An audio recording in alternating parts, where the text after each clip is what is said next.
ठाणे महानगरपालिका आयोजित पर्यावरणपूरक प्रशिक्षणास महिला बचत गटांचा उत्स्फूर्त प्रतिसाद.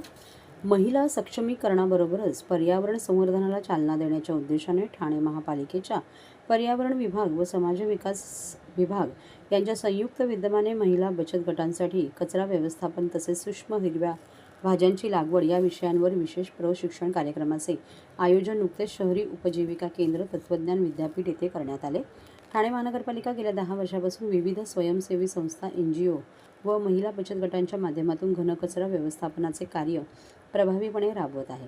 समाज विकास विभागामार्फत बचत गटांना अधिकृत मान्यता देण्यात येते.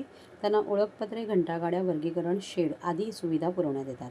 या माध्यमातून कचरा वेचक महिलांना घराघरातून कचरा संकलन, ओला व सुका कचरा वर्गीकरण, ओल्या कचऱ्यापासून खत निर्मिती तसेच नागरिकांमध्ये जनजागृती व प्रशिक्षण देण्यासारख्या विविध रोजगार संधी उपलब्ध होत असल्याचे उपपर्यावरण अधिकारी वैशाली पालकर यांनी नमूद केले. या उपक्रमात परिसर विकास भगिनी संस्था, स्त्री मुक्ती संघटना, अँटी प्लास्टिक ब्रिगेड, समर्थ भारत व्यासपीठ आदी संस्थांचा सक्रिय सहभाग आहे. भविष्यात वृक्ष लागवड, संगोपन, कापडी पिशव्या तयार करणे यांसारख्या अन्य पर्यावरणपूरक कामेही महिला बचत गटांमार्फत करता येईल असेही त्यांनी नमूद केले.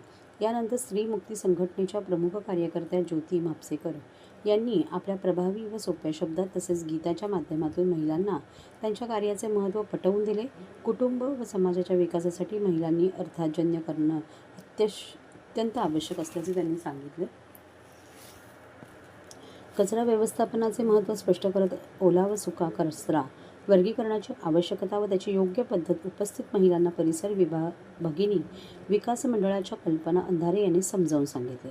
तसेच परिसर भगिनी विकास मंडळाच्या निर्मला सावंत यांनी कडधान्य, तृणधान्य व गळीत धान्यांपासून सूक्ष्म हिरव्या भाज्यांची लागवड कशी करावी याची सविस्तर माहिती दिली.